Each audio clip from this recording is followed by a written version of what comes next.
Ladies and gentlemen, let's get ready to rumble!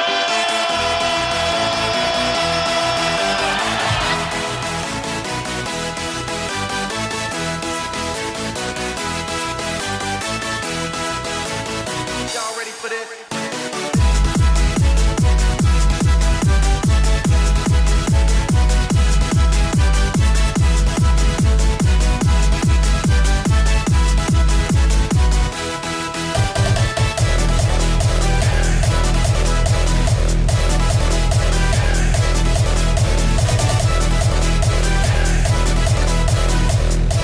All right, honored Jocks fans, we're back for another week. We welcome former NHLer Scott Pearson. Scott, welcome to the show. Hey, thanks, fellas. Thanks for having me. Of course. Good to be here. No problem. Is this live or what? Well, no, it's not live. We record and then it plays on Fridays. But a little bloodline here, a little connection between you and my partner Laddie here. Yeah, well, you grew up, my grandparents and your parents were obviously great friends, and with your dad and my grandmother being brother and sister, like I said, my grandparents pretty much saw you go from being a small kid playing hockey to living your dream of playing the NHL. So it's pretty cool. Yeah, shout out to Nan. Yeah, shout out to Nans. Yeah.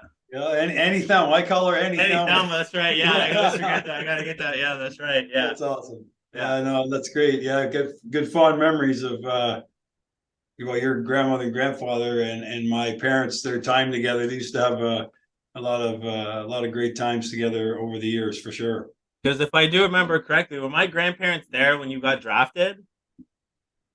Yes, they came to the it was the Montreal Forum in '88. Yeah, in the summer in June, and I remember having them there. I remember that vividly. Yes. Yeah, and you know what? I think Nan was actually at my house league draft back in 2007. Oh well, how could she not have been? Yeah, it's pretty much the same thing. Yeah. Of course. Did she make you a mug too? They gave me a mug that I still have. You know what? I did not get a mug. I got a hug. Still in the making. I got a hug. Still in the making. Yeah, I'm going down to the retirement home right after this. Another 4 hours arts and crafts there, Nan. That's right. Get on it. Have her get on that. It's probably in the mail, or it got caught up in the mail. Yeah. Fucking Canada Post. Yeah. All right.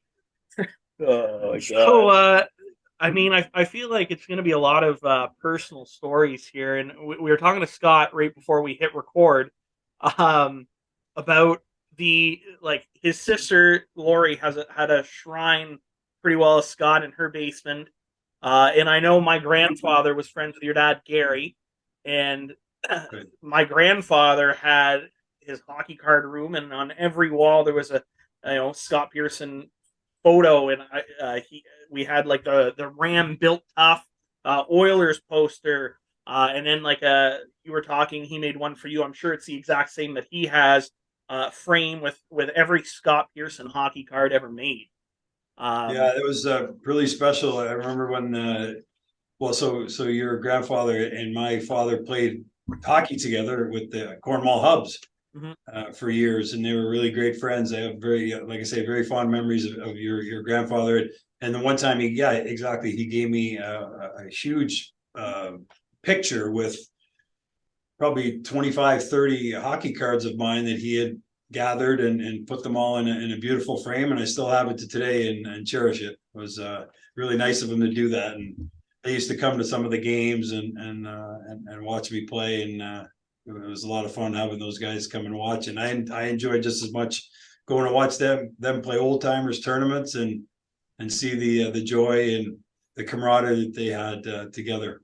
Yeah, those guys were wild. I remember being allowed to be like stick boy for a couple of those tournaments, and I remember they were playing it was like Carha 2000 international tournament in Ottawa.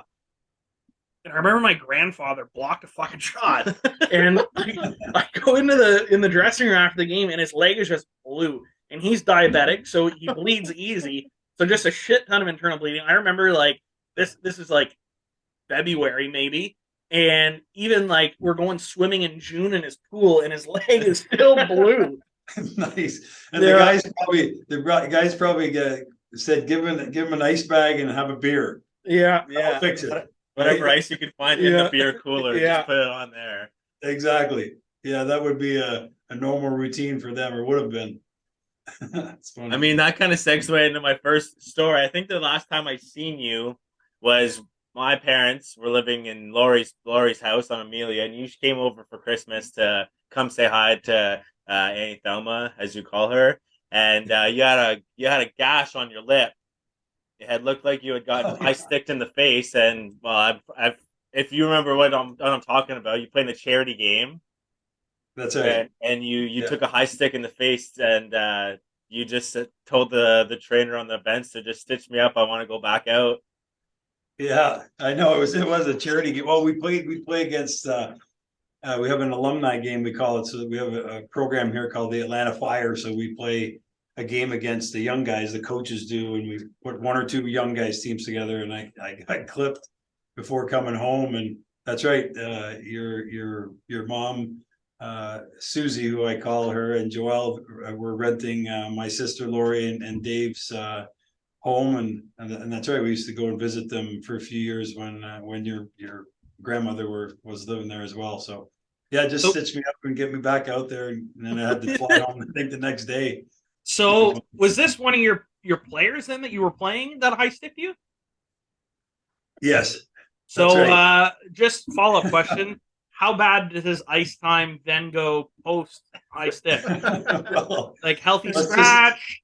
Let's just say I kind of let him know pretty quick that that wasn't probably a good move, and my wheels were, my eyes were probably rolled in the back of my head, and the guys had to kind of settle me down and remind me that it was a charity game, and I was one of the older guys there, and that wouldn't be appropriate to do anything to this young fella. Like the young fellas, are we talking like adults, or like we talking? No. They were like, I didn't know you were squaring up with a 14-year-old. No. Yeah, these were guys that kind of had retired from the minor hockey program and went on to some continued to play, and some playing men's league and so forth. So yeah. So I know Adam is been pretty rock solid with getting guys past careers. So what'd you dig up for us this week? Well, I didn't have to dig up too much. A lot of it came off the top of my head, me knowing Scott, so it kind of helped a little bit. But I searched up to make sure my memory served me right, I guess. We're gonna start. So, like, how was it getting drafted in the first round? Like, how did that feel for you, being such a coming from such a small town? How did that feel for a guy like you? Yeah, no, well, obviously it was amazing, and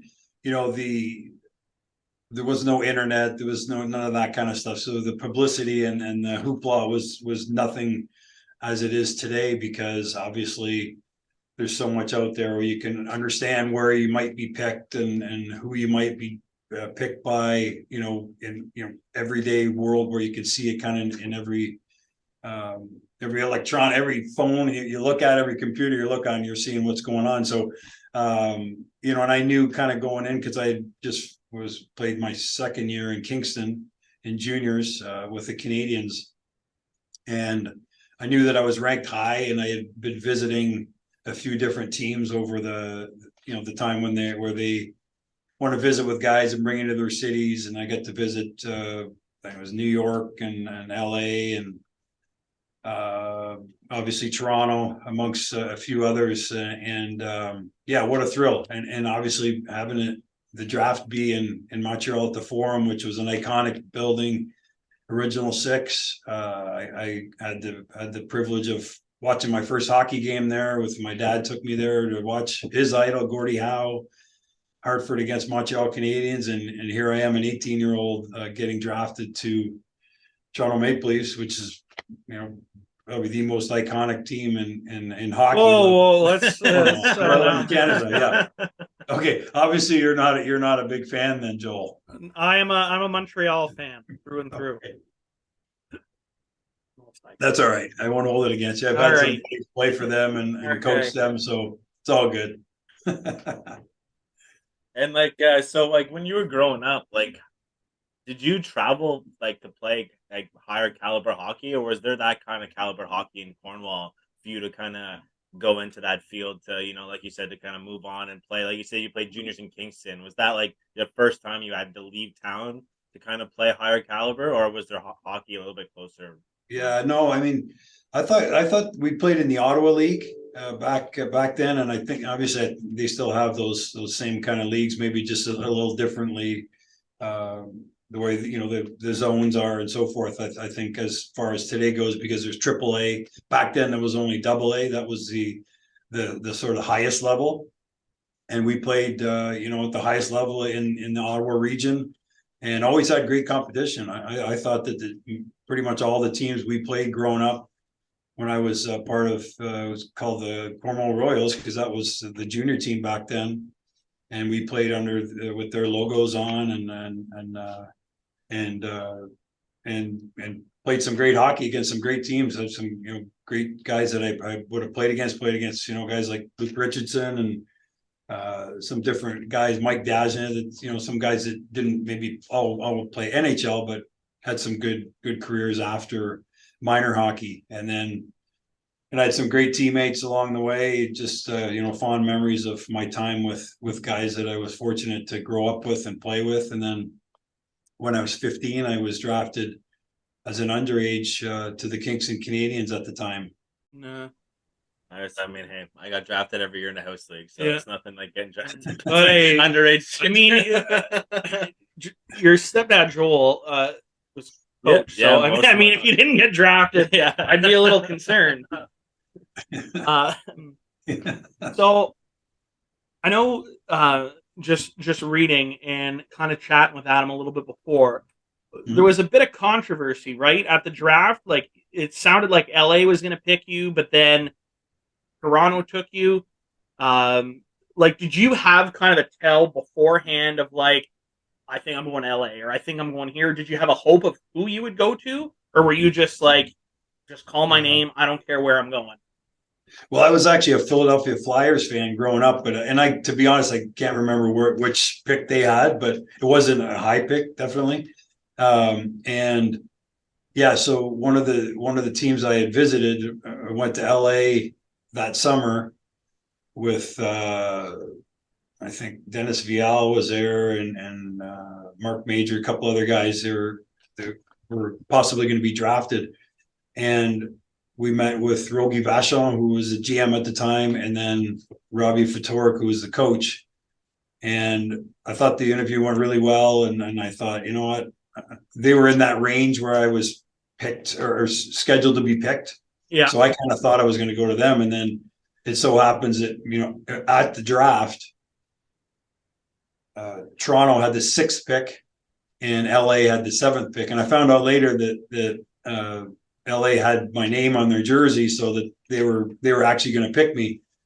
And ironically enough, that year was the year that Gretzky got traded in '88 from Edmonton to LA. So in the end, I would have been part of that trade, because Martin Gélina ended up being picked by LA, and then he was part of the package that got moved for Gretzky back to Edmonton. So yeah, kind of funny how things kind of evolved. And then later on, I was actually traded from Toronto to Quebec, and it was for Gélina. Yeah. So a small world, kind of how it all cycles around. So in other words, you can kind of tell people that you almost got drafted for Wayne Gretzky. Traded, actually. Yeah, that's right. Yeah, that's right. It's I was pretty close. Absolutely. Yeah, that's. Yeah. I mean, that's wild on its own. I mean, sure. I mean, I know you're in a happy relationship now, but if you ever become single, that's something to put in your dating profile. Yeah, right there you go. That's funny. Yeah, I don't think I'll be needing that. No, but beautiful wife, but I'm good. I won't need a dating app. So what else do we have? What else do you have there on the docket? All right. Well, I know you played a few years with the Chicago Wolves. From what I think that's the right team name, and then the IHL. How was that? You going there, playing, and being such a part of big part of their team. Winning all those games and ended up winning the championship. Like, how was that for you? like to be a part of it, like I guess a championship team. Like, Sure. that's huge. Yeah, no, it was. I mean, I have great fond memories. I mean, I was my life really to hockey, and a big time for me was the 3 years that I got to spend in Chicago because we were a minor league team in the IHL. Back in the IHL, I thought that was a better league than the American League, and all the better teams and players wanted to go to that league because they have better cities and so forth. So it was later in my career. I was probably 26 or 27, and I think I re-signed with re-signed. I've gone through some groin problems and some surgeries and so forth. So I signed as a free agent with Toronto, and part of the stipulation was that I could kind of decipher where I wanted to play in the minors. So Chicago Wolves were stacking up their team at the time, and the owner had a lot of money, and he wanted to bring in as best of players as he could. So fortunately, I got well, not fortunately, but when I got sent to the minors, the team that I went to was the Wolves, and the ownership there and the coaching. John Anderson as the head coach for the 3 years I was there, and he was phenomenal. Just great memories. Probably almost got treated better probably playing for the Wolves than I did with some NHL teams, to be honest. Just the way that they were first class all the way, and the whole from the management right through the training staff and the city and the rink and everything. And then we were fortunate to win 2 Turner Cups. One was in '98, and then the next one was in 2000. A couple of years later. So we always had a very competitive team and a great bunch of guys, and just really a lot of great memories and great teammates that I was fortunate to be around and fortunate to have the opportunity to win some championships. I know, like, just from guys that we've talked to, the minors stories have to be some of the wildest stuff, like the shit that goes on these road trips and the buses and then in the hotels. Was your experience playing in the minors similar to that? Like, was there some wild shit that went down?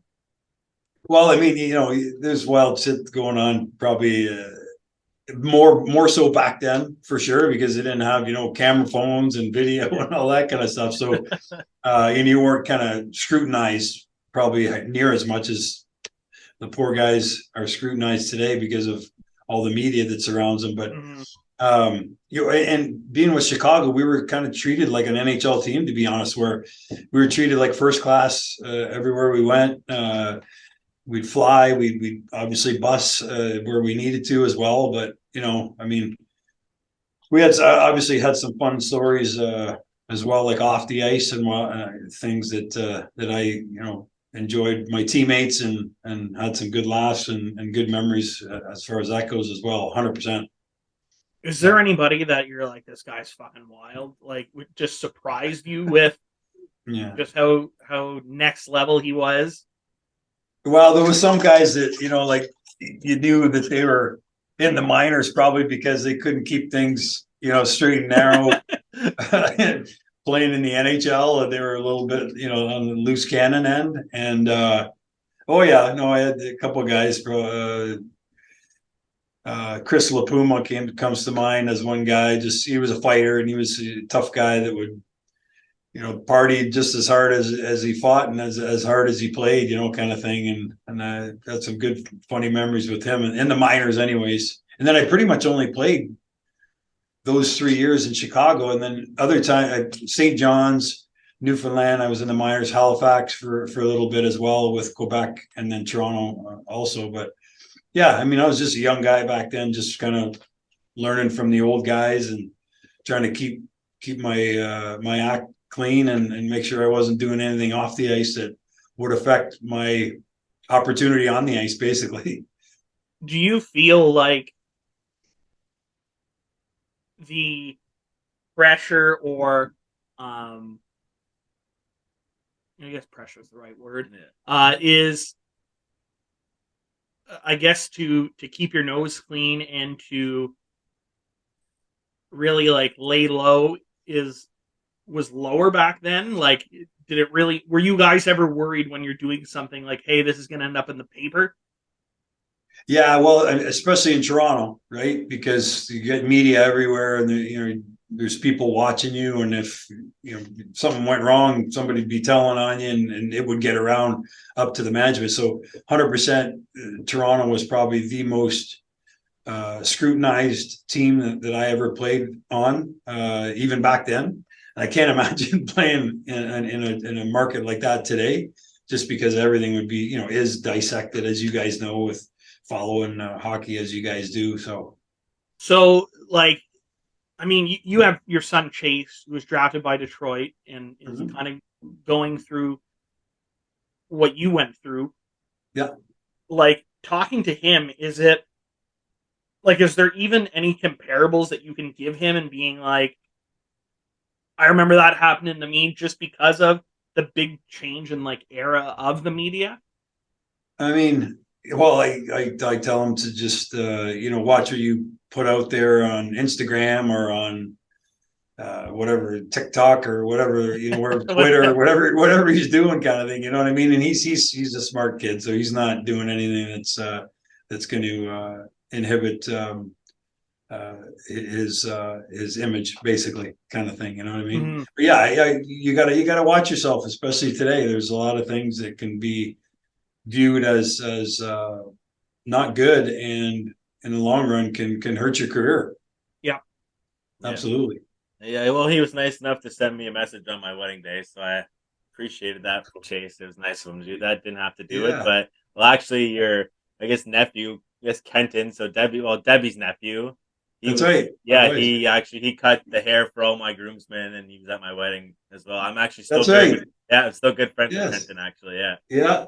I remember him going there to do that for you guys, and Ken's a great guy. Well, he told me a story. I'm not sure. He told me one time you went into the shop and he cut your hair, and none of the guys knew who you were, and then you left, and he kind of looked at his buddies and was like, "Do you guys know who that was?" They're like, "Nope, no idea." He's like, "Well, you guys missed the chance to talk to an NHLer, so that's on you." Oh, that's funny. Well, I'm not that big a deal, but I mean, I don't know. I can show Adam here, but like Scott's contact photo in my phone. It's an old picture. You're rocking a sweet mullet. I want to say this is Buffalo. Yeah. It was long a few times. I think Buffalo was the longest. It was close to your name bar, I think, at some point. Yeah. Well, back then, right? That was the thing. You had to show the hair. I wish I had that now. I put it on top and all over the place right now. But no, back then, right? The more flow you had, the better it looked out there, and you kind of looked like you're going faster. I needed all the help I could get, so I figured I'll grow my hair long. That's what I was doing wrong. My hair was too short. That's why I look so slow. Yeah, that's right. You got to grow the hair so it looks like it's flying, and you look like you're going really fast, right? Yeah. Was there any coaches that you played for that didn't like the long hair, the facial hair from any of the guys? What are you saying, like a Lou Lamoriello rule? Well, yeah, so Mike Babcock was like that too, because Plekanec had to shave his goatee after 11 years. No, that's the Lou Lamoriello. He was GM of Toronto. Yeah, he still does that, exactly. So to be honest, I don't really recall any coach, nobody like that. Everybody, most of those guys had played, so they kind of understand everybody's individual and wants to be themselves, kind of thing. But the one thing I do recall is when I got drafted. So I was 18. I had the mullet going at the draft. I think at the draft I had yes, I did. I had long enough hair, probably the mullet. And after the draft, I went to Toronto to sign my contract before the season started, or the week before, whatever it was. So we were there, and my parents were with me, and so I had to go in. That was Harold Ballard was the owner back then, right? I don't know if you guys watched the movie, but my wife and I watched the one that just came out there on CBC. Yes, I watched a little bit of it. That guy seems like a wild card. I love it. Yeah, he certainly was. He was a crusty old bugger and quite the individual, but not totally well liked by too many people. And he was fine with me. He was nice to me. I'm not saying that. Yeah, as long as he signed your paycheck. Exactly. What he said, yeah, you better cut your hair, son, before, right after this contract, or maybe before. I forget exactly what it was. No, it was before. Now that I'm talking about it, because in the picture I have with him and my parents, my hair is really short. That's what it was. My agent said to me, he goes, they mentioned about, maybe cutting your hair and whatever. And before signing. I'm like, okay, no problem, guys. Where do you know? Where Where's do the where's closest the barber to where's cut the my scissors? hair? You Yeah. know? Well, So we're yeah, gonna put a poll up after the podcast. We're gonna push it. Scott, bring back the mullet. Yeah. yeah, there you go. Absolutely, absolutely. I wish. Yeah. Hey, if you can tell me where to Too old for that. get a hold of a Scott Pearson jersey, I'll gladly Yeah. wear a mullet with Yeah. that for yeah, Halloween this year. yeah, perfect. I did that one year. I was friends with a guy named Pete Smith here in Atlanta. He's a baseball player for the Braves. He's a pitcher. And we did Halloween one year. And he said, how about you go as me and I'll go as you? So I said, sure. So he wore my jersey, put a mullet on, old, helmet and stuff like that. And then I put his baseball uniform on and whatever. So we had some fun with that. It was funny. That was Yeah. that's wicked. I love that. Yeah. So, I mean, we talked about you playing in Buffalo, and I guess there's kind of a mixed past and present because it's new ownership now. But I mean, when you played in Buffalo, they had a pretty solid team. Yeah. And then for the longest time, they were an absolute dumpster fire. Sure. Yeah. Recently, right? Yeah. Yeah, and I mean, I guess same thing with Edmonton for a while. When you were there, it was a solid squad in the 90s. And then kind of from 2006 to all the first round draft picks. well, no, they were a Yeah. dumpster fire with those until they got Connor McDavid, also a dumpster fire. If you were GM, what would you be doing to fix those two teams? Yeah, so I mean, back in my day, Buffalo was we had a great team. We had LaFontaine and Hasek and McGillney, and we had a tough team too. So it was fun to play there. And it's a great hockey town. You can feel the energy, I think, changing when I listen to the sportscasters talk about it, or maybe if you're flipping a channel and a Buffalo game comes on, you could just feel that they've started to turn the corner. I think, and I just think Rick Janneret retired 1 year too early. Yeah, no kidding, man. He was the best. He was the best. What a great human being too. Never mind all his the play calls and the classic play calls and the classic announcing that he did over those years. But yeah, no, I think they're on the right track, guys. I really believe that Adams has got them moving in the right direction.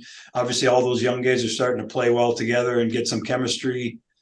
And the coaching staff has done a good job in figuring out, who should be playing with who and sort of the style of play that they're playing. So I think they're definitely on the upswing big time.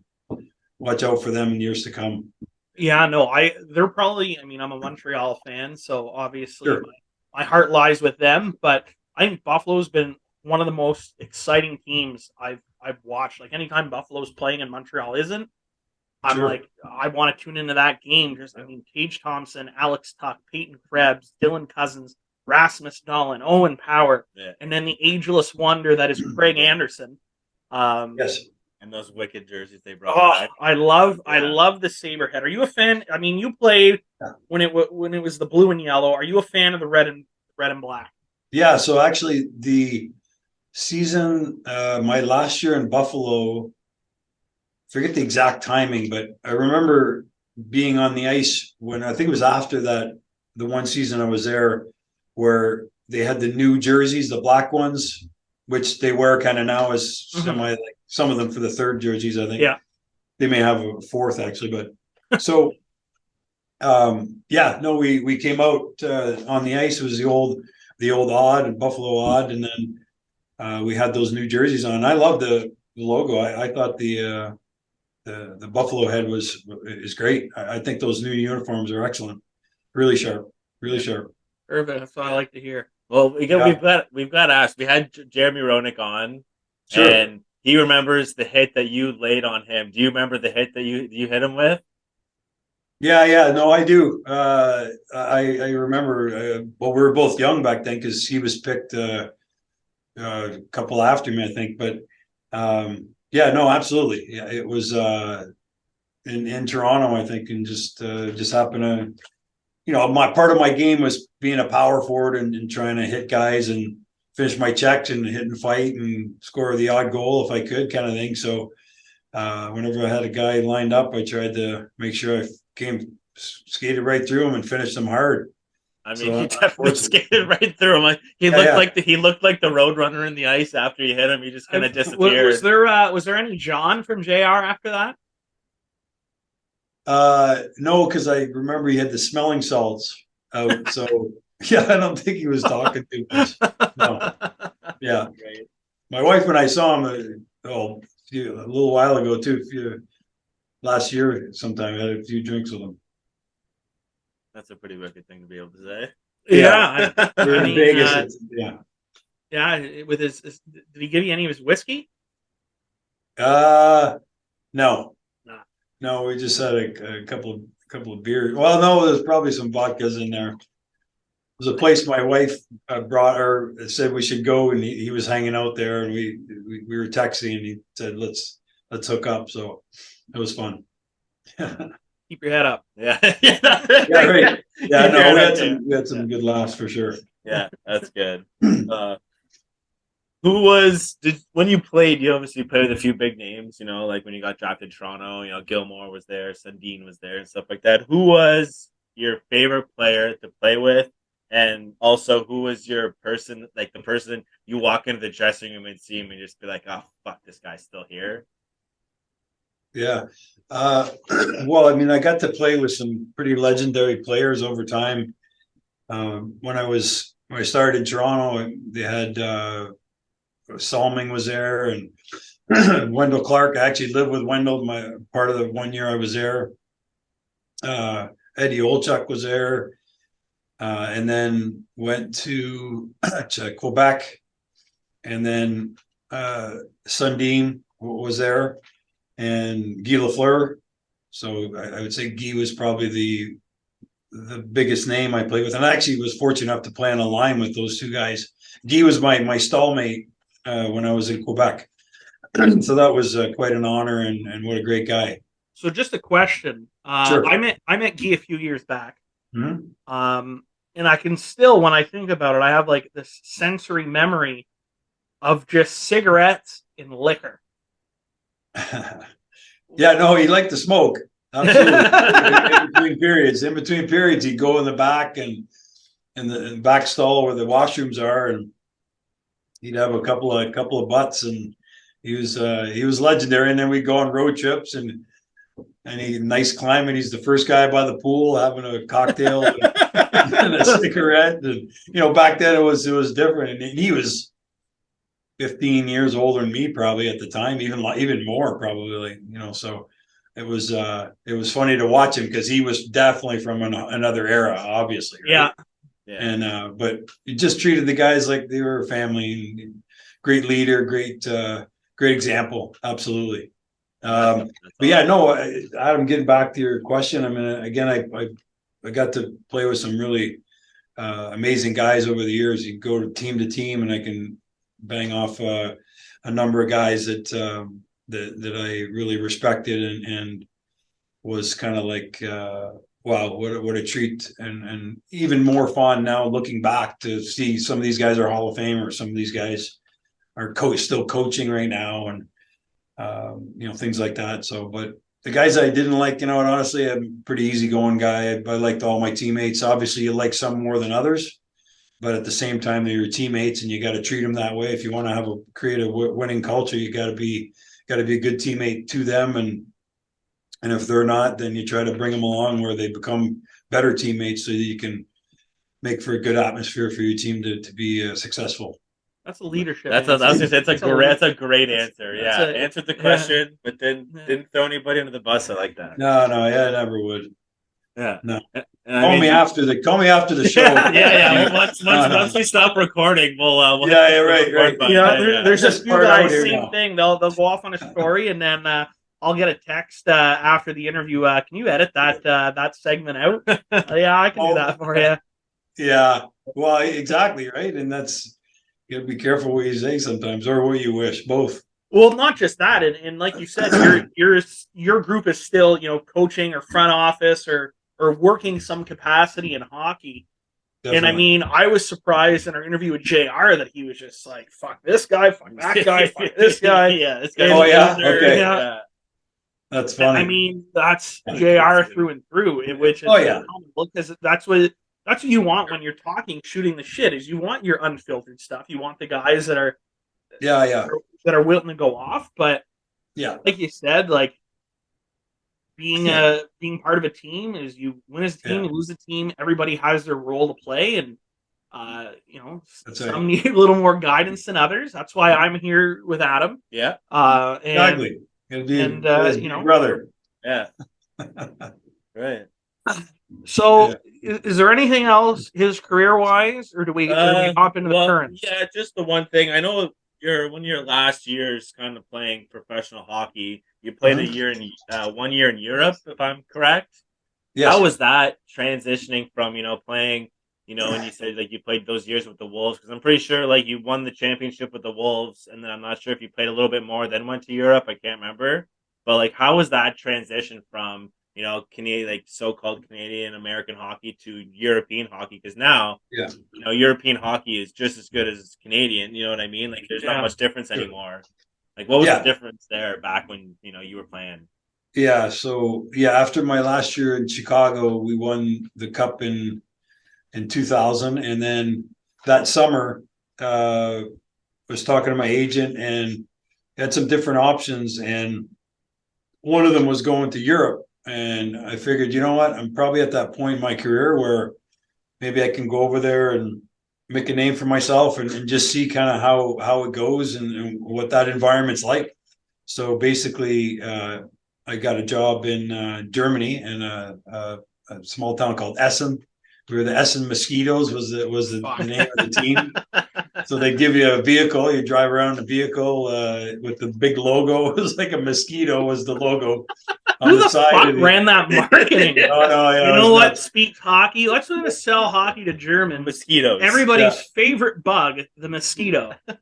Yeah, no, exactly. It's had to be pre-West Nile. Yeah. Yeah, right. The worst mascot you could probably ask for. But anyways, no, the environment was great. I remember going, guys. I got there late because I signed late in the summer, and you could have, I think it was like 12 imports on the team, and we had like 11 Canadians, and Esa Tikkanen was on our team actually.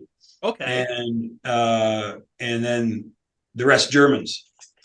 So yeah, it was quite the scene. You go out there, and I remember going out for warm-ups, and this is my first experience of being there, and the crowd, it's full. The rink is full for warm-ups, and they're chanting and like you watch on TV where you see the soccer, they're doing the songs, and everybody's singing Venezuela's. So all that stuff, exactly. Yeah. And so that was going on during warm-ups. So it was pretty wild experience. And then you would, the way they introduced the players, it would kind of introduce sort of like the most established or famous players first. They didn't go by number, and then like that. It was really unique. So Esa Tikkanen was the first guy out, and then I think I was the second guy out, and then they'd kind of go down the line, anybody else who played in the NHL. And then they would go. And all the losers. All the local are still playing. Yeah. No, but those guys, it was great. The experience in Germany was amazing, and the players, they were funny. The guys were really funny guys. I remember going out one night, and the guys like, "Yeah, we're gonna have a party, Scotty." Oh, okay. So you got the beers are like 1.5 liter beers, like big beers, and some good old Torts. Yeah. And then they get a shot. They said, "Okay, we have to do a shot and a beer." Saying, "Okay." I'm thinking, they do a shot and have a little sip of beer or whatever. Well, no, you give everybody's doing the shots, and then you got to down the full beer. So it was like, that's the way these guys were. That's the way they wanted to party. Lives they lived, right? Yeah, it was different. So being in Europe, did like pregame have to change as well? Like I know most guys, they go after the chicken parm or the chicken Alfredo. Did you have to switch to like a pork schnitzel? Yeah, bratwurst and beer. Fuck me, Christ! Farting all the way yeah. They had the Oscar Mayer thing come out at come out at during intermission. T-shirt cannon. No, but it was the food was, pretty much the same as we'd have here in North America kind of thing. And you just had to learn the language of how to say it, kind of what you wanted. And yeah, after a short time, you kind of figured that, well, one of the first things you want to learn is how to order your food. So you try to figure that out. So you're ordering what you wanted and not like what you thought you wanted. You got to make sure you're getting what you think you really want. Do you remember any German? Bisschen. A little bit. Okay. All right. Little So you tell us something in German. Don't tell us what it is. And somebody in the comments tell us what he's saying. No, man. Let me tell you, I could count to 10 and say bisschen, and not much I think more. one of my ex-girlfriends used to say that, bisschen. Bisschen. Yeah, there you go. Hopefully she didn't say that to you often, Joel. Well, we didn't date very long. Oh my god! It was probably the language barrier. Language barrier, yeah. Now I can speak French, so that's much easier. But Yeah. Sure. And what were the first French words? Was it the same as everybody else? You got the swearing out of the way. Yeah. And then you. Well, actually, I went to school down the street because my parents, we were in a down the street from Immaculée Conception and Jean. Oh wow! La Citadelle was right 5 blocks down or whatever, and you had to be Catholic to go to these schools. So they would come around and do a survey and whatever. And my parents were like, "Yeah, we're Catholic. They can go to the school right down the road," because it was easy for us, and we were going to learn French, so it was perfect for my sister and I. Definitely. Yeah. I remember, like I said, I remember that house walking by, seeing. Was that the same place? House. Yeah. Okay. His parents lived downstairs, and my nana and Papa lived upstairs. Okay. Yeah. Right by your place. Yeah, right by my place now. Yeah. Are we moving on to the current stuff? Yeah. All right. Sure. So I guess we'll go in chronological order. We missed the boat a couple weeks in a row. We had it on our list of things to bring up, or I did, and I get carried away. I have verbal diarrhea, and I just kept talking. So we're finally getting to it. I'm surprised to hear that. I don't think that. I'm my father's son. Yeah. And this is the first week actually that your dad. I said hello. By the way, I'll let him know. He kept. That's funny. I'll let him know. Ball teammate. We had a good ball team. I think it was called the Brewers. Yeah, the Brewers was it called? Fitting. Yeah, I only know my dad that played on the team, but that sounds fitting. That's funny. Yeah. Fuck, now I forget. Oh yeah, but this was the first week I drank. Well, I got chirped by Sean Starr around Christmas time, so I was having a glass of milk. So I'm like, if we're having a beverage, I guess I gotta switch to something a little more age appropriate. So I'm drinking out of a Cornwall Aces AHL mug. Nice. Yeah. Nice. Anyway, that was good memories. I don't know why I brought that up. Too bad they don't have that team anymore. I mean, they do a good job with the Colts, so that's good that they have things going and running well with that. Yeah, and then you want to do a little drop? What night do you play pickup? No one wants to come watch that. Trust me. Hey, I heard Mike Turcotte scores a lot of goals. Oh, now you brought his name up. Now he's never going to forget. Well, that's a few more views. Yeah. Yeah. Fuck, now I forget what I was. Oh, chronological order. There you go. Tortorella banned iPads on the bench, and I know you. I mean, you guys. Do you have a computer growing up? Well, not till I was an adult and figured out how to turn it on. That was the point I was trying to make. You guys didn't have iPads on the bench, but I'm sure Chase has the technology to watch the replay. What do you think of Tortorella saying focus on the right now, get rid of watching the replay or the mistakes you made on the last shift? To me, I don't really know, because when I play, there is no replay. Nobody's filming us. Just I guess this is, if you've talked to Chase, like, what difference does that make to a player right now playing in this day and age? Yeah, well, I think with Tortorella, I know that he banned them from being on the bench, which, to be honest, I agree, because the players are on the bench. You want to feel the game. You want to feel the atmosphere of what's happening out there. You might see a certain player on the other team do something or whatever it may be. Maybe it's good or bad or something. You got to step up next shift when you go out there. If you got your face down looking at an iPad, you're not gonna know what just happened or whatever, right? So I think coaches can use those as tools. That I agree with. Where, hey, come and look at this. You pull in one or two guys at the appropriate time, not during the game though. To me, players should be focusing on actually watching the game and being attentive to the atmosphere and the feel of the game. And you lose that when you're actually watching iPad. And a lot of times, I say a lot of times, sometimes it's probably just, hey, did you see that toe drag or whatever kind of thing, you know? And it's not about that. It's, it should be always about, hey, next time you go here, I go there. Let's try this, which I'm sure most of the time is done like that. But again, I think you lose the feel of the game when you're not 100% always paying attention to what's going on out there. So I agree. And I played for Tortorella. Tortorella is my coach. And where was I? Buffalo's farm team, Rochester.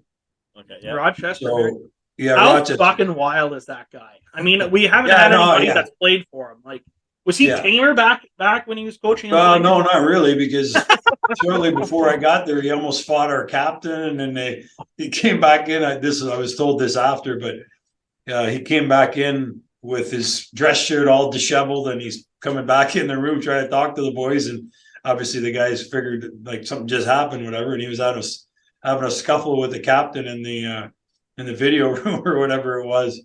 So yeah, no, but he was a great guy. To me, we would actually drive back. Just thought the captain, great guy. Yeah, no, but he treated me well. He was very respectful, and he's wound up, man. He's passionate, and I love coaches like that. I love playing for coaches like that. We got to ride back and forth because I was in Buffalo and just sat down for a bit.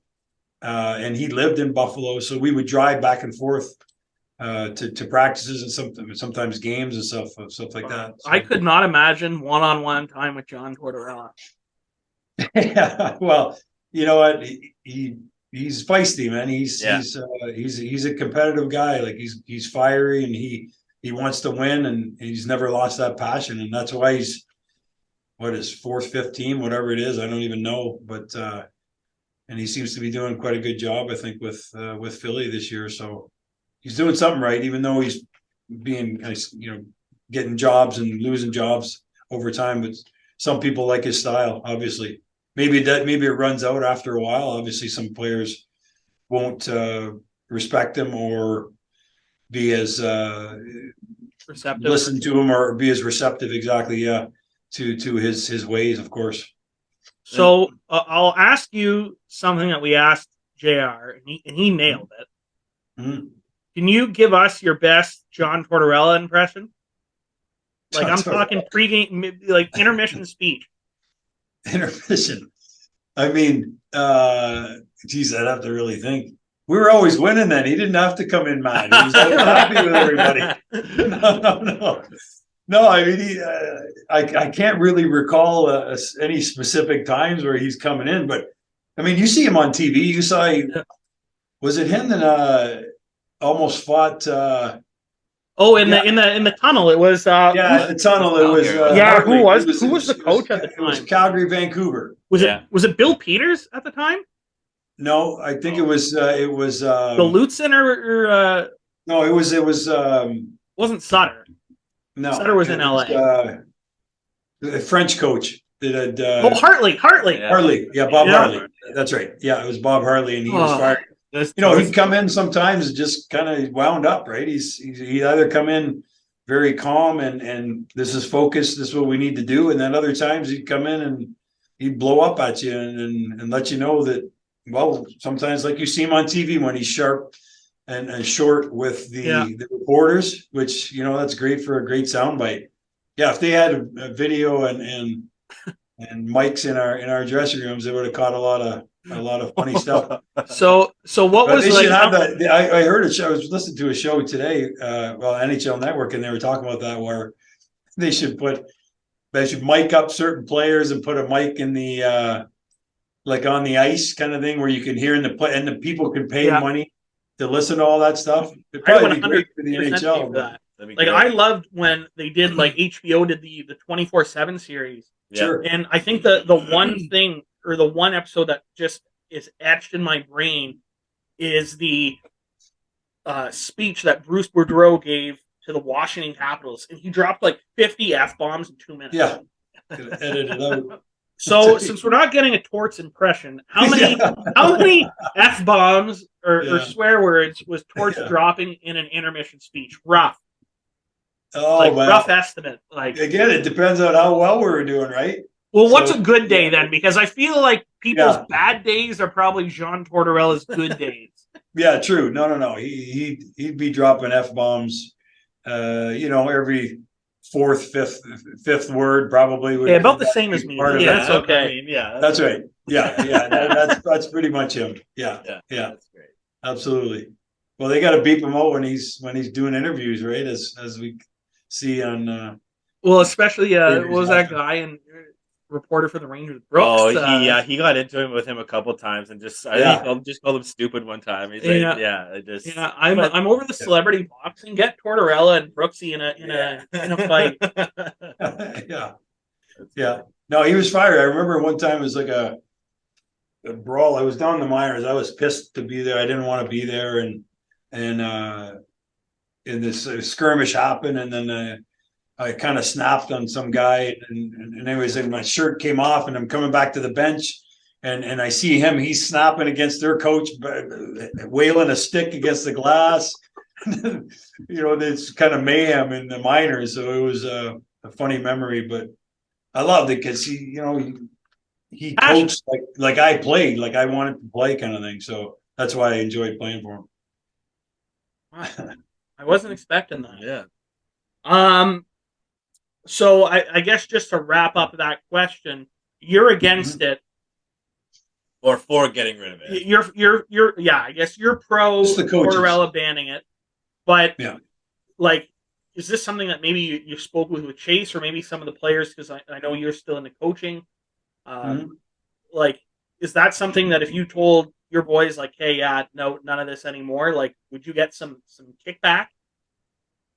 No, I don't think so. I mean, obviously the coach has the last say, and you gotta abide by what he wants to do and how he wants to do things, even though you don't agree with it. I don't know if all benches are using it, to be quite honest. So you guys might know better than I would, but you do see it randomly. But I would say, for me, it should be a coaching tool where the coach brings the players in, like I said earlier, where here, do this, do that. Not where the players are looking at it. And maybe I'm old school, but I like guys watching the game and focused on the game and feeling it every second of the game. No, and That would take away from it. And like that's the thing too. I find some guys, they'll be on the bench, they just get off, and it's not like these shifts are 2-3 minutes long. So by the time they get this tablet and they're looking at, well, what did I just do wrong in that last 45 seconds? You're back on the ice. So, like, really, you don't know what's going on in the game. The game could have slowed down from your last shift to this shift. Yep. Like, to me, it's like you said, if, let's say I get off the ice and then the coach comes over 3 shifts later and goes, hey, remember that shift where you dumped it off the glass and it went out of play? Well, next time, don't go so high. Like, I think, like you said, the coaches should have access and use it when they need to use it. But I think the players shouldn't be allowed to touch the tablets, because I just think in my opinion, I guess like they do it in football, but again, you come off the field, you got, let's say, at least 10-15 minutes before you're back on. That's right. That's different, but to me, it doesn't have any benefit to the game because the game is so fast. Like, too much is happening, quick pace. I mean, I've never had to rewatch any of my plays. You're too fast. Every time you get the puck, you probably score. That of the shifts are too fast. One of the two. Yeah, it's dump and change. Yeah, Sometimes I'm just on there, and then as soon as the pucks drop, I see to the bench. Yeah. Well, I used to get a lot of that. Dump and change and dumping forecheck. Those, make it easy. Don't do anything that something bad might happen. All right. We'll touch a bit, I guess, on what it's like having. I mean, you have Chase, and then your stepsons that have also played high level hockey. Yeah. What's it like being a former, professional player to then helping shape and model the next generation? Yeah. Yeah. So like you touched on it. So we have 4 kids, my wife and I, between my wife and I, and daughter Trinity works for Home Depot. And then one of my stepsons, Nico, was actually drafted by the Cornwall Colts and then also Hawkesbury. He didn't end up continuing to play. He stopped after midget though. And then Luca Nocita is his last name. He played for Canada Lasers for 5 years basically, and was leading scorer one year. And we used to go and cheer him on all the time and love that. He's actually playing in the Senior A League now for Arnprior. Oh, I don't know if nice. you guys watch that league, or I think there's a Cornwall team, a Long Sioux team, whatever. Yeah. Yeah. And then son Chase has been playing junior and played in Cornwall, and then moved on from there to college, and then now he's in Detroit's system. So I thoroughly enjoy watching all of them, and having watched them. My wife Debbie and I, and it's been a real treat for us. And for me, just supporting all of them is huge. As far as continuing with my hockey endeavors and what I do here in Atlanta, is the program's called the Atlanta Fire, and love giving back. I do lessons in the morning for kids from like 8 years old to pros, 3 to 4 days a week. Really enjoy that, and really enjoy staying in the game that way, and still skate twice a week too. Fortunate to be able to do that, and sort of give back. And I've watched our program grow for last 22 years. A lot of players have come out of here, played prep school, juniors, college, pro after they leave the program. So it's been very gratifying, and I enjoy. You want to name drop anybody just to give yourself a pat on the back? Well, yeah, it's probably guys you don't know, like the years that I coached Chase's '97 group. There was 6 guys that went on to play college, D1 college, off of a small team from Atlanta, Georgia. So it is very gratifying, and some kids, some up and comers now that they'll play college, maybe lower end pro, or go overseas kind of thing, and the program continues to get better and better all the time. Really proud of that. Really proud of what all the guys are doing still today. So would the program you run there be similar, just for people in this area? Would it be similar to like an OHA type? No, it's just a minor hockey program, Joel. It's okay. Like just like any typical program. We go up to AA. Okay. We have an E as well. So our top kids make the AA team for the birth years, the Pee Wee, the Bantam, and so forth. Yeah. And we play SYTHL, the Southern Youth Hockey League.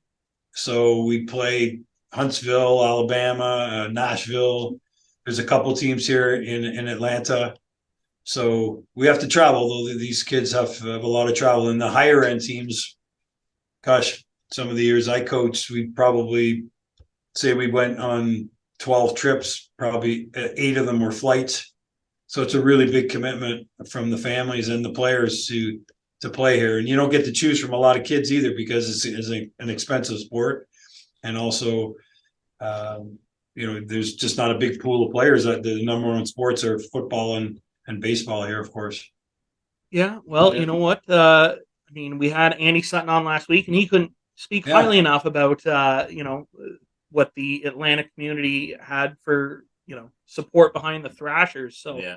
Oh yeah. He said it was a great hockey team, a great hockey city when he was there. And you know what? Third time might be the charm. Yeah. Andy, the Flames, the Thrashers. Maybe it'll be the Atlanta Coyotes. Yeah. Yeah, there you go. Well, Andy came out and played with us a few times in the summers when he was playing here, and great guy. Hopefully, well, there's some semi talk about things happening, and they're working with the NHL now. A group of guys that I know, and I don't want to speak too much about it, but it's gonna hopefully in a few years they'll make a lot of progress, and they'll get a team back here in Atlanta. That would be amazing. And I think they could do it where they want to put the rink. The problem was they had the rink downtown, which is very hard to get to, and sometimes there's crime down there in the downtown area. So they want to put the rink up kind of more where we live up here. It's about 30 minutes north of the city, and so kind of the opposite issue of what the Ottawa Senators have, where they put it out in Canada, and it's kind of away from everything, and they're trying to go downtown. And Atlanta had the opposite issue, where it was downtown, and they're trying to get out. Yeah. Well, hopefully, with whoever's announced as the new owners, maybe it'll be brought downtown for Ottawa, or maybe it'll stay out there. And as things continue to grow out there, maybe it'll make it work that way. We'll see, I guess, right? Yeah. Fingers crossed. That's another team that they got a bright future. Yeah. They got a bright future. Nice bright future for sure. But yes, it takes more than just a good team to roll, right? Hopefully, management, whoever takes over, can right kind of that ship of what the hell's going on in that front office. Yeah. I think they're on the upswing. They definitely. Yeah. DJ Smith's a good coach, and a couple of guys on the coaching staff. So I think they've done a good job with the young team, and it'll continue to get better, hopefully, for everyone involved. So I guess, we can talk about that since you brought up DJ Smith. Do you think that he should be, or he will be, the coach next season? The coach that'll probably be with I don't want to say final product of a rebuild, but they're out of the rebuild now. They got their, numerous draft picks. They're all playing in the NHL now. They took a big swing with DeBrincat. They went and got Cam Talbot. Do you think that it's make or break kind of DJ Smith? They've had a disappointing year this year. Do you think it's kind of time to move on and bring in somebody fresh, or do you give them one more go? Yeah, well, I guess it really all depends on who's going to be involved with the ownership, and if they have any affiliation with the group that's there now, as far as management and coaching staff goes. That would be my first thought. That if it's somebody that knows him and respects what he's been doing, and maybe sees progress, and sees that he's doing a good job, or with the tools that they have, right? Mm-hmm. So I think it's going to really depend on that. From what I know and I understand, my wife and I went to the game last weekend on Saturday night, and they beat Montreal. Obviously, that was a good game for them. But the Habs, but anyways, I think it'll really depend on who the new ownership is, and how they view his job so far, and if they have somebody in mind. Maybe they have somebody already queued up that they would want to bring in, so that's a factor as well. If it's a total new ownership that's hockey people and they know somebody, they want to bring their own guy, then that very well could happen. All right, and we'll move on, I guess, to my next kind of current hockey thing.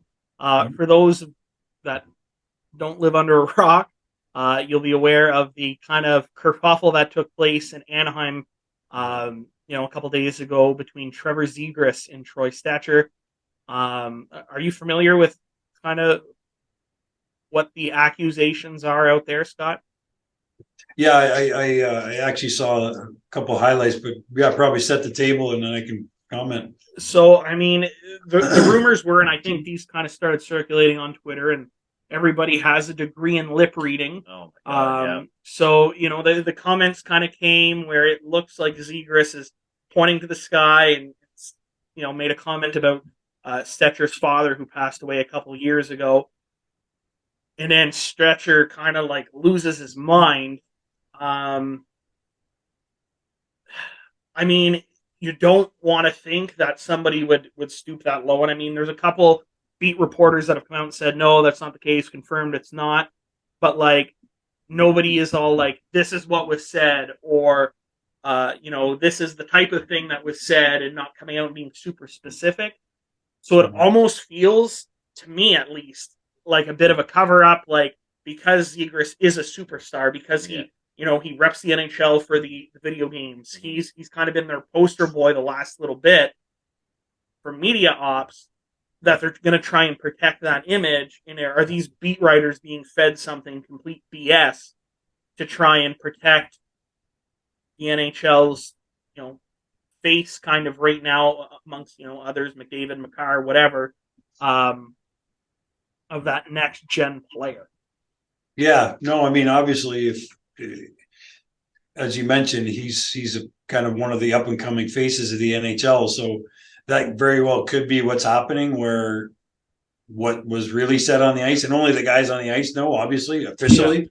Yeah. What will come out of that or officially be said, may not find out till somebody retires or who knows what's on the ice, kind of thing, right? But I will say, after watching the video and kind of paying attention to it, that guys don't snap like Stetcher did by just saying, F you this and whatever, whatever they're saying, calling each other names, kind of thing that you kind of do on the ice. Or so the way that he snapped, to me, was something that was way over and above what is appropriately said. And guys understand respectfully. Yeah, you hate the guy, you say fuck you or whatever back and forth to each other. Of course, that's happening all over the ice. But the way he went over and above and went beyond what's you would normally see, to me, tells me that something out of the regular banter was said, and that's why he snapped like he did. So, I mean, something that obviously is a little different in House League's code of conduct. Yeah. Can you, and I mean, I'm not looking for specific sentences here, but what would be topics that you could tell us would be like an off-limits thing to say in that unwritten NHL players code of like, you can chirp, but stay away from this, and this. Like, first and foremost would be family. Yeah. So your mama. Yeah, your mama that's right. None of that. Yeah, okay. Exactly. That is over the line, automatic. Okay. And that's why it leads me to think that something, again, whatever was exactly said, we don't know, but maybe it'll come out. But it was, to me, probably something in those in that kind of direction. Otherwise, it's just normal. So other than family, everything is ugly, whatever the hell they're going to say, right? So family is the only off limits. Yeah, or somebody, let's say somebody had a personal problem with drugs or alcohol or whatever. Those kind of things too. Like, you don't go there, right? You don't go to places like that. Yeah. If you do, that's you're. So pretty much anything that's above the moral line. Yeah. Yeah. Okay. Exactly. Like, the guys that they talk about, the top rats that have been in the NHL for years, those kind of guys you would expect it from. Yeah. And it's those kind of conversations those kind of guys would do those things, but on a daily basis, you're not getting that from 99% of the players, just because they respect the game too much, and you got to respect each other. Even though I'm trying to beat you up and beat your team, you got to respect. You have to respect your opponents to a certain extent, unless they're doing something to you. Then for me, that's game on. Yeah, because I know there's a guy that plays. Well, talking about the the Senior A league or whatever. Yeah. He plays for the Storm South Stormont team. I follow him on TikTok, and he's a recovering addict. Drugs got the worst of him. He didn't play hockey for 10 years, and now he's back playing for them. And people are kind of giving him grief, like, "Oh, well, you could have been the best." And he's like, "Well, I'm trying to become, what I could have been, at least to a certain extent." And there was a game where a guy skated by him and called him a fucking junkie. Yeah. And then he looked at him, he said, "Watch this." And he went out and he scored the game-winning goal, and then skated by the bench and laughed in his face. You go. Just stuff like that, especially when he's very open of what he went through when he goes to schools and young hockey teams. For someone to actually say that to me, it's just disgusting. Like, there's no need for that. No, absolutely. It's not. It shouldn't be part of the game, and then the players will police that kind of stuff. Word would get around, and they'd be letting the guy know, either his teammates would be or the opponents would be, by being physical with him or getting in his face, for sure. And they should be if they're not. 100%.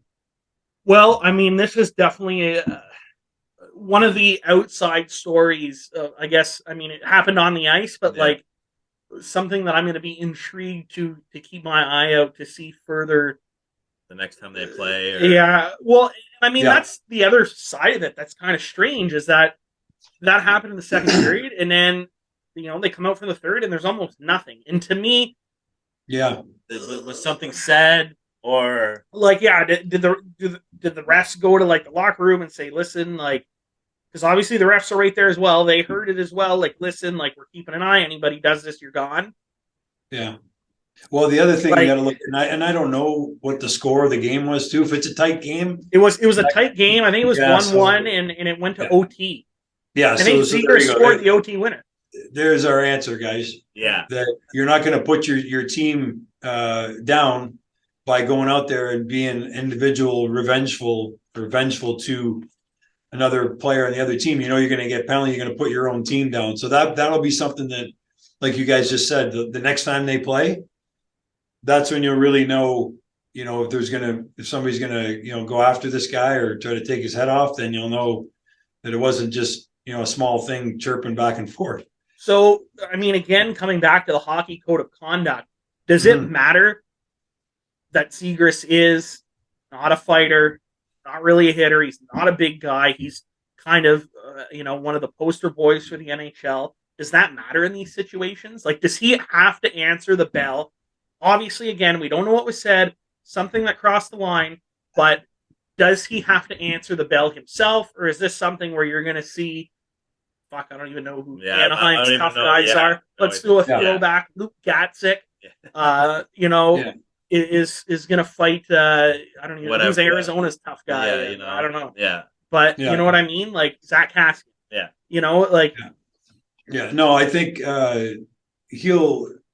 somebody will try to, get after him for sure, 100%. And he better step up, not only because to show he did wrong, but also to his teammates that, hey, I know I did wrong and I got to step up. And you see that kind of stuff over time where different instances over different sports or whatever, where certain guys that something bad happened one game, you got to pay the price, you got to pay the piper the next time for sure. And I would think that this may be an instance where you might see something like that next time that they play each other. And I guess just to wrap up that, would you anticipate seeing a Stetcher Zegras, or would you anticipate seeing Zegras in a teammate? Like, I think Kassian would be out of his weight class, so like, sure. Does that matter in these situations? Do they still try and make it where, hey, this guy's not going to get his fucking head caved in? Yeah. Yeah. No, I think that whoever Anaheim's tough guy is so funny because we don't even know. Yeah. But whoever that guy is, he'll probably go up to him, I would think, first and foremost. And then I wouldn't be surprised, too, if you saw Stetcher and the Zegras guy go at it, too. If it was indeed like we're thinking, it was, beyond the line. Yeah. So. Well, I'm looking forward to it. And I can't say I have ever in my life, probably since like Paul Correa and J.S. Jaguar played for the Mighty Ducks, and ever for the Coyotes, saying I'm excited to see an Anaheim-Phoenix matchup. Yeah. That's right. Exactly. Yeah. You know what? Gary Bettman was right. Yeah. Arizona's a hockey town. Yeah. Let's go. Yeah. At the Mullet. Yeah. I'm playing at the Mullet Arena of all places. Yeah. Yes. Get some rowdy $5 beers at the college. Yeah. Let's go. Yeah. Yeah, they got it. I mean, they're gonna have a tough time the next couple of years. It'd be tough being a player playing in that environment, but obviously it's a small environment, so obviously. Well, I think you'll see a lot of the young guys want to go sign in Phoenix now. They can stay in the dorms. They can go. Go party with all the college chicks. Finish their degree while they're there. For sure, absolutely. Yeah, I love it. Be a great setup for those young guys. Yeah. In all wrap. Excuse me. Oh, but alcohol's starting to cause me to burp a bit. Yeah. You gotta go back to the milk. Yeah. Well, I am. As soon as I'm done, Adam was kind enough. He stopped at the corner store on the way over and brought me a nice liter milk. So that's on tap. I'll be in bed later with a nice full glass. That's good.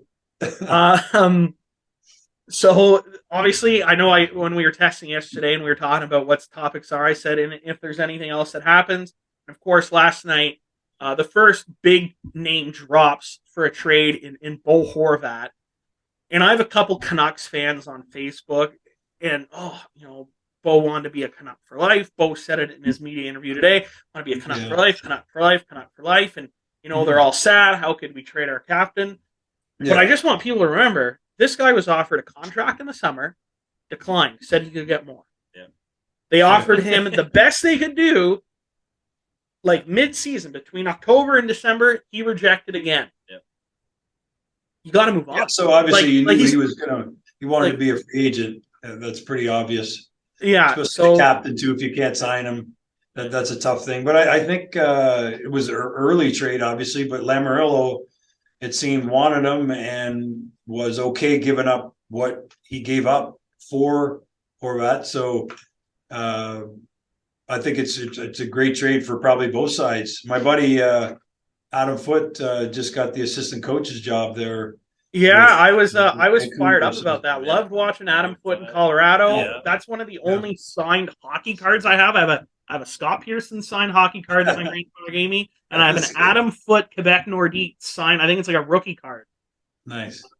And I would love to get that guy on here. Is just his historic nose. Yeah. Oh, jeez. Yeah. Okay. Yeah, no, that guy would be a beauty. Yeah. He was a warrior. But, sure. So, I mean, well, I guess we can touch that a little bit after we touch on the Horvat. But do you think that it's a crock of shit? Like when somebody's all like, "Oh, I thought," like just in his case, I guess, Canuck for life, Canuck for life. Okay, well, they gave you the best that they could, knowing that they're up against the cap. They have other guys that need to be signed. You reject it. Like clearly, you didn't want to be there bad enough. Yeah. You would have made it work. Like, do you think somebody in their case nowadays have to save face and say that? Like, do they have to say that? Yeah, you do. You can't, unless you're really wanting to get out of there quick. You're gonna say no, I don't want to be here. Then they'll have to trade you earlier than what happened here. But 100%, he even post trade like you did today, though. Well, yeah, you got to keep the persona going, right? I mean, in the end, if they would, I don't think I could do that. No, I think that's why I didn't make the show. Yeah, yeah, there you go. That's right. But yeah, I mean, he definitely, in my opinion, wanted to go somewhere else down the line, and he forced Vancouver's hand with them not being able to sign him. So they have the choice of keeping him to the end of the season and then losing him in free agency, where their team's not going to make the playoffs. Mm-hmm. They're rebuilding. So that does them no good at all. So even though he's their captain and they probably obviously offered him deals, wanted him to stay, wanted to build around him, that's not the case from his perspective. And, they had to move him. Now they got two players and then a first round pick, depending on the year they get to choose. So, yeah. So I guess the flip side of this is the Islanders aren't really a contending team. Like I think they're, as of today, and I'm not sure if they're playing tonight or not, I think 8 spots out of a wild card. Do you think, again, just because he's an expiring contract, if they can't sign him before the deadline and they're still X amount of points out, given what they've given up, do you think that they could flip him again? 100%. Yeah. No, don't be surprised if you see that again. Right before trade deadline. So they're in the mix. Islanders are in the mix for that wild card. Mm-hmm. And obviously this gives them a huge boost, of course, right? Again, a player like Horvat. So in turn, Lamoriello's got a month to see however many games, 15, I don't know, give or take, right? Yeah. How many games that'll be for the team. And then they'll know before the trade deadline, did we gain? And now are we at the top of the wild card or maybe even in? Who knows? Or have we regressed or are we, still at the bottom of the pack? Then let's try to turn him over again. Or you might see him get re-signed in the next week. If you see that, obviously he's there for the long haul. But yeah. Like, do you think, I mean, as a player now, or I guess former player, in your head, like what is going through your head in this situation where,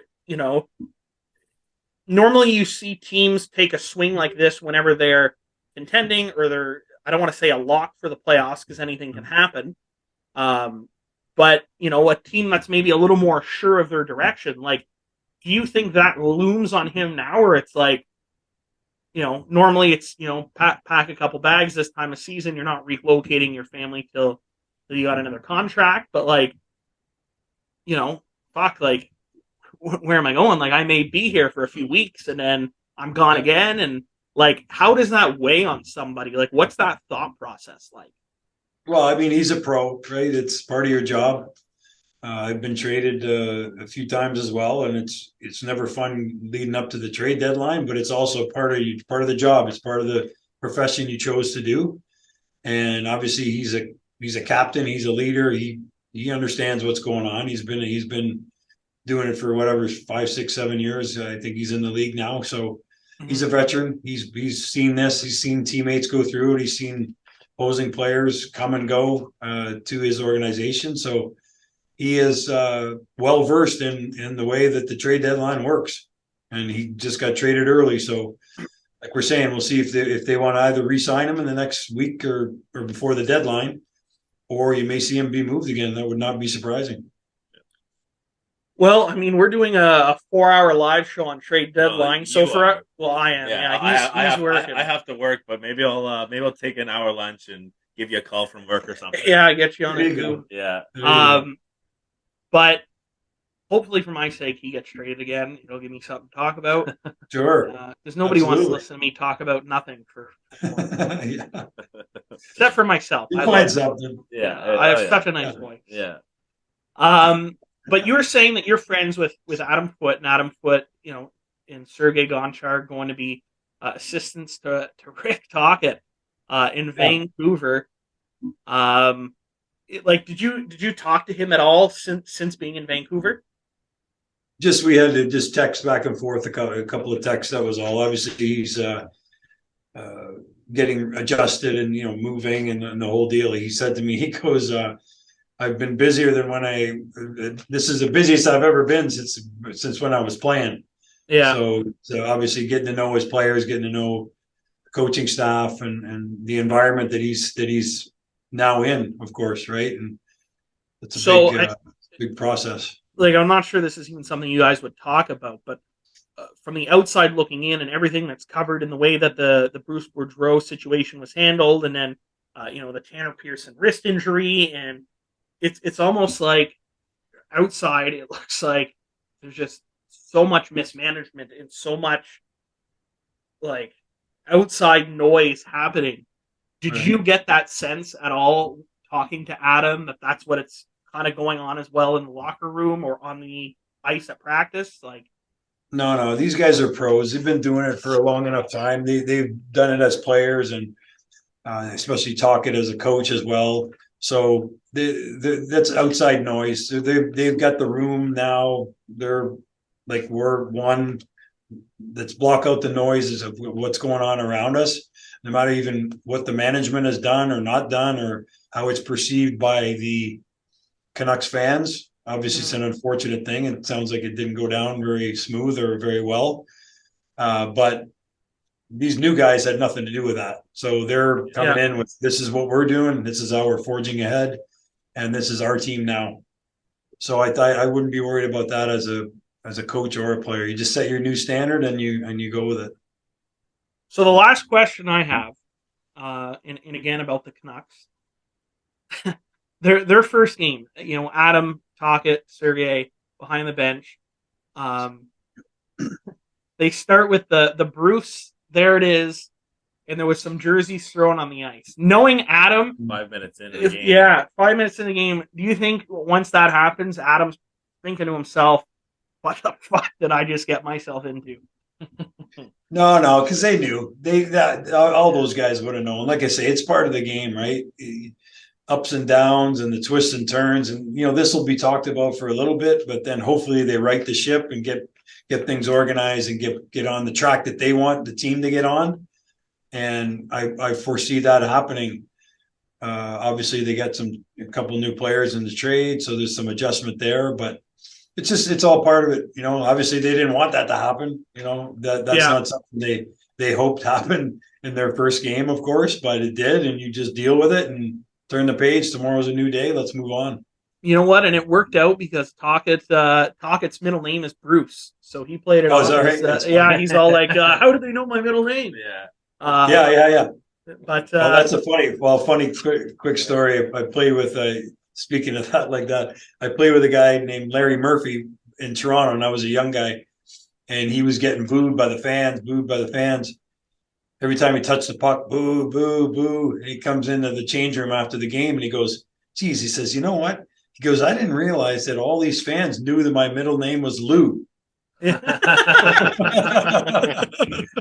So, anyways, yeah, that was a good one. I'll never forget that one. Well, hopefully we can get Adam on probably in the off season. There, I think I sent him a DM on Instagram. I don't know how often he checks that, but that would be interesting to see how the tail end of that goes for them. And I wish him the best luck. I loved watching him play. Such a hard nosed player. Yeah, awesome. Well, hard nose, double meaning on that one for him, I guess. But he was a tough customer. Yeah. Yeah. I remember, what was it, like NHL hits? I forget what year it was. Yeah. Just getting foot and just doing a hit check.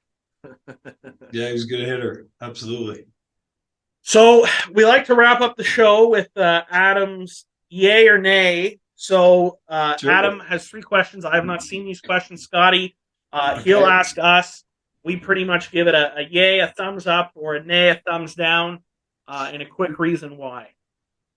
Sure. All right. So first one, it's kind of I'm trying to word it correctly. So with all the stuff that's going on with Jordan Binnington, he comes out of the crease. He likes to hit guys behind the net, bump guys. Should there be some sort of a lenience if a guy's coming around the net and let's say any goalie's out of their net and they try and stop him and they run into the goalie, and most of the time there's goalie interference penalties that are called, and to me that shouldn't be, should there be a bit, I kind of call it goalies as being fair play, but I don't mean as in like lacrosse where guys go flying after the goalie kind of thing. But I mean, like, if the guy's out of the crease and you're going hard to the puck and he cuts you off and you run into him, that shouldn't be a penalty on you. It should be a penalty on him because it should be interference for him. So I guess it's kind of not really a question. I kind of just answered the question. Yeah. No, I mean, I'd say yay. The goalie should get a penalty too if he's out of his area. Whatever that area is determined to be, and he's out there and bumps somebody or fakes that he got bumped or whatever, then he should get a penalty. And behind the net, if you're in the triangle, that should be probably his zone. You can't hit him physically. Obviously, he's not like a player, but I'd say they deserve penalties too. I mean, they're not immune to that. Yeah. I fucking hate Binnington. Yeah, well, we've already covered that we don't like Jordan Binnington. Yeah. Okay. Yeah. But as a goalie that liked to come out and be in that triangle behind the net, I'd wait when the puck come around the boards. I go back to stop it. Yeah. I'd wait, and I towered over kids. Like, I was this height, little lighter, but when I played, and I was a few inches taller than everybody, so I'd wait there and knock a couple guys down and go back into my net. Sure. I'm conflicted. Yeah. But I deserve the penalty. Yeah. Yeah. Like That's all. Yeah. That's all. Yeah. Yeah. All right, next one. So I think it was last year or the year before, Ovechkin said no to going to the All-Star game. Everybody kind of was up in arms with it. Like, do you think players should be allowed to say no to going to the All-Star game without getting any heat? Because some of these guys don't see their families after Christmas until, either their season's over or playoffs is over. So, like I said, so should players be allowed to decline going to the All-Star game and without getting any grief?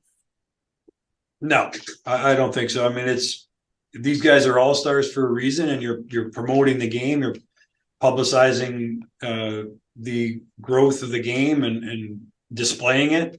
And your best guys, that's why they get chosen to be there is to represent.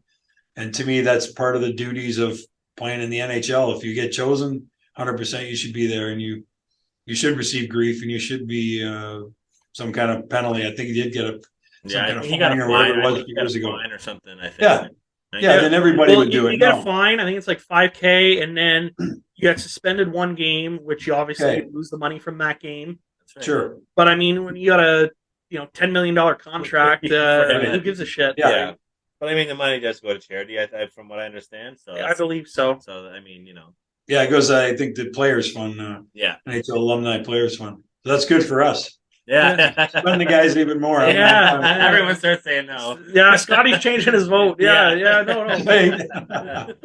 Yeah. Yeah. We wanted more. We want more guys to decline. Yeah. How am I voting? Sorry, it's yay. Yay. They can say no, and nay, they shouldn't be allowed to say no. I think they should not be allowed to say no. So nay. Yeah. Well, so yay. Yay. Yeah. So they should not be allowed to say no. Yeah. But I do feel like the NHL, like a lot of these guys, use this as downtime to rest, bring their take care of some injuries. But a couple of years ago, the NHL they tried kind of like this bye week stuff where it looks like teams didn't play for like 5 days, 5 or 6 days.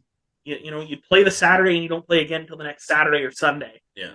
I think if they went back to that, you would have a lot less guys that are opting to sit out or have injuries right before the All-Star game that they have to sit out now. I think you'd see a lot of that eliminated if you brought that back in each team throughout the year, maybe even just the second half of the season, or even if you extended the season a couple weeks and, just so everybody can get those times in. I think you'd eliminate this issue. I'm not a fan of the All-Star game, though, so to be honest, I don't really give a shit. I watch the skills competition, and that's it. Yeah. But whatever my answer was. And the last one. So with all these contracts, Taves and Kane is coming to an end. These super contracts that people are calling them. Do you think there should be a cap for teams that instead of it being they can offer them 13 years, however much money, should there be a cap on how many years? I don't mean money, I mean years. Yeah, there is. There is? Yeah, 8 years. 8 years, but didn't McDavid just sign a 10 No. year? No. Well, then my third question doesn't mean anything. They switched that rule after Kovalchuk. We just answered it. Yeah, because DiPietro signed his 15-year. Then a couple years later, Kovalchuk signed a 14-year deal or something, or 16-year deal with the Devils. Yeah. And after he terminated it to go to the KHL and came back, and there was all that kerfuffle, they put in 8 years max. And you can only sign the 8 years max if you're re-signing. Okay. If you're a free agent going to a team, the max you can sign is 7. Oh, there we go. I should have looked that up before I asked the question. That's okay. That's okay. Yeah. You got off. That's your buddy. He knows all the rules. Yeah. I know, right? Yeah. Sorry. Yeah. So it's a lot of being a GM, buddy. I've been watching too much football. Sorry. Yeah. There you go. Yeah. Well, that's all for hockey. Scott, we'll ask you one more question. Now that we know who's in the Super Bowl, and it's not Adams Niners, we have the Eagles and the Chiefs. Yeah. Who's your Super Bowl pick? Oh, Eagles all the way. Eagles. I've always been an Eagles fan. Yeah. When I was a kid, I always I was a Flyers fan, Phillies, and then Eagles. So I've always been an Eagles fan. So I'm happy to see them in the Super Bowl. That's good. Yeah, I'm sick of seeing Patty Mahomes and his weird brother and his Tom strange wife. Yeah. Well, Tom Brady's not in it, so I'm just happy that way. So that's all I can say. So I'm also go Eagles, and I'm assuming because the Eagles beat the Niners, you're pro Chiefs. That's bad, but it's fine. I'm just excited for beers and wings and it's all I care about now. For sure. Is there any special item at your Super Bowl party, Scott? You have a special Super Bowl snack? No, not really. My wife and I are going to be in Florida, so we're just trying to figure out where we're going to go. Yeah. Right now, that's what we said. We said we better book something because I don't know if we're going to get a spot to go watch it. So. Well, if you're looking for a couple restaurants, I recommend Miller's Ale House, Golden Corral if you're all about the all-you-can-eat. Okay, yeah. There's Jimmy a couple of those right around here. Margaritaville is also very good. Yeah. Their Domino's Pizza have a garlic butter on it. It's pretty kick-ass. Nice. I do have one more question. It is from your brother-in-law Dave. I don't Oh. know. You don't have to answer the question. I like Dave. This should be So good. I'm just asking Yeah, the yeah. question because I'm being a nice guy. He dropped the stuff off. It's the one thing he asked for. Oh yeah, Okay, he told me to ask you about nice. the bulldog. The bulldog. Oh yeah. Well, the Bulldogs, they've won 2 championships in a row. Yeah. Okay. Yeah. The I don't UGA know. Bulldogs. Yeah. UGA Bulldogs. Okay. Yeah. So Yeah. so like the football team.